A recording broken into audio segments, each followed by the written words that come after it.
जब उन्होंने SIT team के सामने पेश किया, जिसमें तमाम वो वीडियोस हैं जिसमें दिख रहा है कि जो काफिले की गाड़ियां हैं उस पर अटैक किया जा रहा है, और साथ में कुछ लोगों की गवाही की बात भी की, उन्होंने एफिडेविट देने की बात की जो 50 से ज़्यादा लोग हैं। लेकिन ये तमाम जो दलीलें हैं वो एसआईटी टीम के सामने नहीं चली, और आखिरकार जो 12 घंटे की चुप्पी कहें या फिर अल्प जानकारी देना जो है, वो तमाम चीज़ों को देखते हुए एसआईटी ने आखिरकार ये फैसला किया, आला अधिकारियों ने मिलकर। जिस तरह से इस मामले में खुद जो है यूपी के मुख्यमंत्री योगी आदित्यनाथ कह चुके हैं कि चाहे जो भी इसमें दोषी है या आरोपी है वो कितना ही रसूख वाला हो, उसको बख्शा नहीं जाएगा, साफ निर्देश थे। हालांकि जो अजय टोनी है वो इसके लिए दिल्ली पहुंचे और कल शाम जो है वो यूपी के सीएम जो योगी आदित्यनाथ हैं उनके पास भी मिलने गए, लेकिन यहाँ पर उनकी तरफ से स्पष्ट संदेश था कि मामला बहुत गंभीर है, 8 लोगों की जान गई है, ऐसे में अब किसी को भी बख्शा नहीं जाएगा, कोई भी व्यक्ति हो उसको बख्शा नहीं जाएगा,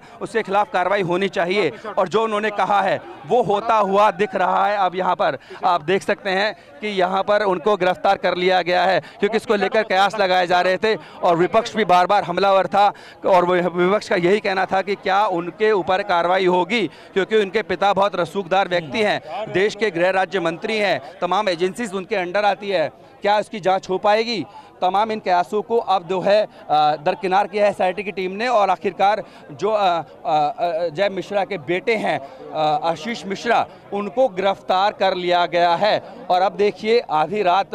होने को है और अब इनको यहाँ से जो है ये गाड़ी लगा दी गई है, जो टीम है वो किसी वक्त लेकर बाहर आएगी और उनको यहाँ पर कह सकते हैं कि मेडिकल के लिए ले जाया जाएगा, उसके बाद उन्हें जज के सामने पेश किया जाएगा, और हो सकता है कि एसआईटी जो है उनकी रिमांड मांगे, क्योंकि जो सीआरपीसी की धारा 160 के तहत उन्हें नोटिस किया गया था, उनसे कहा गया था कि आप आइए, आपके पास अगर आपके पक्ष में, आपके बचाव में कोई भी सबूत है किसी भी रूप में, चाहे मौखिक हो, चाहे वो लिखित हो या फिर इलेक्ट्रॉनिक एविडेंस हो, उसको आप हमारे सामने रखें, अपनी बातों को रखें। लेकिन जितेंद्र ये जो पेशी तो है वहां पर नहीं पहुंचे, ये जो पेशी है, क्या ये रात के वक्त ही होगी या सुबह के वक्त ये पेशी की जाएगी, कब होगी? देखिए मैं आपको बता दूं करुणा कि नियम अनुसार जब किसी की गिरफ्तारी की जाती है तो नियम ये होता है कि 24 घंटे के अंदर उसे न्यायालय के समक्ष पेश करना होता है और बताया जाता है कि गिरफ्तारी क्यों ज़रूरी थी और आगे क्या करना है। क्या उनको जेल में ही रखना है, अगर वो बाहर रहते हैं तो क्या उनसे सबूतों पर, गवाहों को, साक्षियों को नुकसान पहुंच सकता है, या फिर पुलिस को और जानकारी एकत्रित करने के लिए उसकी रिमांड ज़रूरी है। तो तब ये चीज़ें बतानी होती हैं। अब ये देखना है कि रात में ही पेश करेंगे, वरना जो है एसआईटी टीम के पास कल सुबह 11 बजे तक का भी वक्त है, वो उस वक्त भी जो है उनको पेश कर सकती है। लेकिन जिस तरह से इनको रात में मेडिकल के लिए ले जाया जा रहा है, तो ऐसे में हम कह सकते हैं कि रात में ही उनको जज के सामने भी पेश किया जाएगा और इनकी रिमांड मांगी जा सकती है। अब देखना होगा वहां पर जो क्राइम ब्रांच की ऑफिस में एसआईटी की टीम है जितेंद्र, वो कोई क्या क्या रखती है, क्योंकि पूरे पॉइंटर्स बनाए गए थे, तमाम सवालात बनाए गए थे, उनसे पूछताछ की गई थी और एक एक चीज नोट की गई थी कि वो क्या जवाब देते हैं। सवालों को घुमा फिरा के भी पहुंचा गया था। लेकिन अगर केंद्र की बात करें तो यही था कि उस वक्त वो कहाँ थे, क्या उन्हें इस घटना की जानकारी थी, क्या उनके जो कह सकते हैं सपोर्टर्स थे उन्होंने उनके बताया था कि वहाँ पर घटनास्थल पर क्या हुआ है, क्या वहाँ गोलीबारी हुई है या किस तरह घटना घटी है। उस घटना के बाद वो उन्होंने क्या किया, पुलिस को कॉल किया, किसी को सूचना दी, या फिर जब इस मामले में उनके खिलाफ नामजद रिपोर्ट भी दर्ज हो गई थी उसके बाद वो कहाँ रहे, उनका फ़ोन बंद क्यों था, किस किस के संपर्क में रहे, और संपर्क में रहने के बाद किसने उनकी मदद की, किससे मिले, क्या किसी गवाह से मिले, इन्फ्लुएंस करने की कोशिश की, क्या कोई सबूत हटाने की कोशिश की। तमाम सवाल जो हैं वो एसआईटी की टीम पूछती रही, लेकिन करुणा सवाल का जवाब नहीं मिला, और सवाल का जब जवाब नहीं मिला तो एसआईटी ने उनको गिरफ्तार कर लिया है। ये तस्वीरें आप देख रहे हैं करुणा। अच्छा जितेंद्र, आप बता रहे हैं कि यहाँ से मेडिकल के लिए ले जाया जाएगा, गाड़ी वहां पर लगा दी गई है, देरी किस बात को लेकर हो रही है? और एक और सवाल मेरा ये है कि कोई जानकारी कितने दिन की रिमांड मांगी जा सकती है?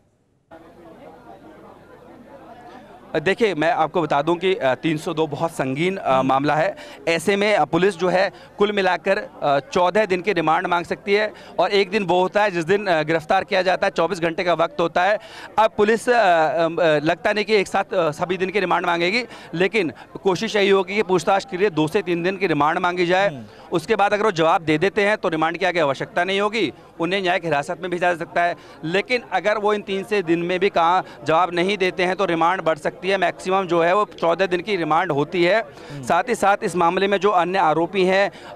आशीष पांडे और लवकुश, वो पहले से ही गिरफ्तार हैं। साथ ही इसमें अंकित दास जो हैं उनके ठिकानों पे छापेमारी हुई, उनका एक ड्राइवर जो है उसे भी बताया जा रहा है गिरफ्तार किया गया है, हिरासत में लिया गया है। तो तमाम जो पहलू हैं, तमाम जो किरदार हैं, सबको जो है एसआईटी की टीम जो है वो खंगालेगी, स्कैन करेगी, सबके अलग अलग बयान लिए जाएंगे, फिर उन बयान को एक साथ में जांचा जाएगा, एक दूसरे से क्रॉस कराया जाएगा कि वो जो बोल रहे हैं क्या सबके बोलने का सार एक निकल कर आता है या उनकी कहानी में लूप होल्स मिलते हैं। अगर लूप होल्स मिलते हैं तो उनको दोबारा पूछा जाएगा, और जब तक जो एसआईटी हकीकत जानना चाहती है, जब तक नहीं भी उसको जानकारी मिलती, तब तक उनको जो है पूछताछ की जाएगी और तमाम एविडेंस जो है वो देखे जाएंगे। और घटना स्थल पर भी उनको ले जाया जा सकता है जहां पर वो गाड़ियां जो हैं वो जली हैं, उनमें कारतूस मिले हैं। पूरा सीन को रिक्रिएट किया जाएगा कि किस तरीके से वहां पर तमाम जो किसान हैं वो पहुंचे थे, हेलीपैड पे कब्जा किया गया था।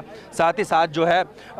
वहां से जब किसान निकल रहे थे तो गाड़ी दौड़ाई क्यों गई, क्या वजह थी, क्या कुछ थ्रेट थी उनको, या फिर वो खुद से कोई ऐसी साजिश थी जिसमें किसानों को चलने की कोशिश की गई, क्या था उसके पीछे की वजह। ये जानने के लिए जो है एसआईटी इनका आमना सामना कराएगा और रिमांड जो है वो मांगेगी करुणा। और देखिए जितेंद्र, इससे पहले हमने देखा भी था जब अब आज आशीष पहुंचे थे क्राइम ब्रांच के दफ्तर में, उस दौरान उससे पहले लखीमपुर में भी जो समर्थक हैं वो काफी नारेबाजी कर रहे थे और बकायदा अजय मिश्रा उन्हें शांत कराते नजर आए थे और ये तक कहा था कि देखा जाएगा अगर ऐसा वैसा कुछ होता है। यानी कि अगर हम सियासी तौर पर भी देखें तो अब इस गिरफ्तारी के बाद मामला और गर्माता हुआ ही नजर आएगा। बिल्कुल मामला गरमाएगा। कहीं ना कहीं एसआईटी की टीम को भी इसका अंदेशा था, क्योंकि हमारे सूत्र बताते हैं कि इनकी गिरफ्तारी करने का जो कह सकते हैं निर्णय है वो शाम होते होते ले लिया गया था, क्योंकि वो सुबह से ही कॉपरेशन नहीं कर रहे थे, तथ्यों को छुपा रहे थे, पूरी जानकारी नहीं दे रहे थे। लेकिन क्योंकि अगर ये कार्रवाई दिन में की जाती तो उनके समर्थक जो यहाँ से 1 किलोमीटर की भी कम दूरी पर इकट्ठा हुए थे, नारेबाजी कर रहे थे, वो लॉ एंड ऑर्डर की स्थिति को बिगाड़ सकते थे। इसको लेकर बाकायदा पूरे एरिया में जो फ्लैग मार्च है वो भी निकाला गया था। तो ऐसे में पुलिस ने निर्णय यही लिया कि आधी रात को, जब ज़्यादा लोगों को खबर भी नहीं है इस मामले में और जो समर्थक हैं उनको इकट्ठा होने में समय लगेगा। और इसको देखिए, एक बात और जोड़ सकते हैं इसमें, क्योंकि इंटरनेट दोबारा बंद कर दिया गया है। कहीं ना कहीं जब इनके सवाल और जवाब जो थे असंतुष्ट करने वाले थे और उनसे सेटिस्फाई नहीं हो रही थी एसआईटी की टीम, तो निर्णय ले गया कि इनको गिरफ्तार किया जाए, लेकिन माहौल ना बिगड़े इसके लिए इलाके का इंटरनेट वो बंद कर दिया गया है। यही वजह है कि जो इस वक्त देरी लग रही है और आप जो खड़े आशीष मिश्रा यहाँ पर थोड़ी हलचल हो रही है, जिसमें अंदेशा ये लगा जा रहा है क्या किसी और गेट से तो नहीं लिया गया, क्योंकि कह सकते हैं हम घंटों से यहाँ मौजूद हैं, सुबह से यहाँ मौजूद हैं और बार बार कैश ये लगाए जा रहे हैं कि क्या इस मुख्य द्वार से निकाला जाएगा या साइड के द्वार से निकाला जाएगा या पीछे की तरफ भी एक दरवाजा पुराना है वहाँ से निकाला जा सकता है। तो तमाम जगह हलचल बनी हुई है, लेकिन आप देखेंगे गेट खुला है। तनवीर ज़रा अंदर की तस्वीरें दिखाएं कि यहाँ पर जहाँ गाड़ी लगी हुई यहीं पर तमाम जो अधिकारियों बाहर देख रहे हैं, हालातों का जायजा ले रहे हैं और शायद अपने जो आला अधिकारी जो बैठे हुए हैं लखनऊ में उनको इस बात की पल पल की जानकारियाँ भी दे रहे हैं कि इस वक्त क्या रिएक्शन है और क्या स्थिति यहाँ की बनी हुई है। परवाह देश की, सोमवार से शुक्रवार रात 10 बजे TV9 भारतवर्ष पर।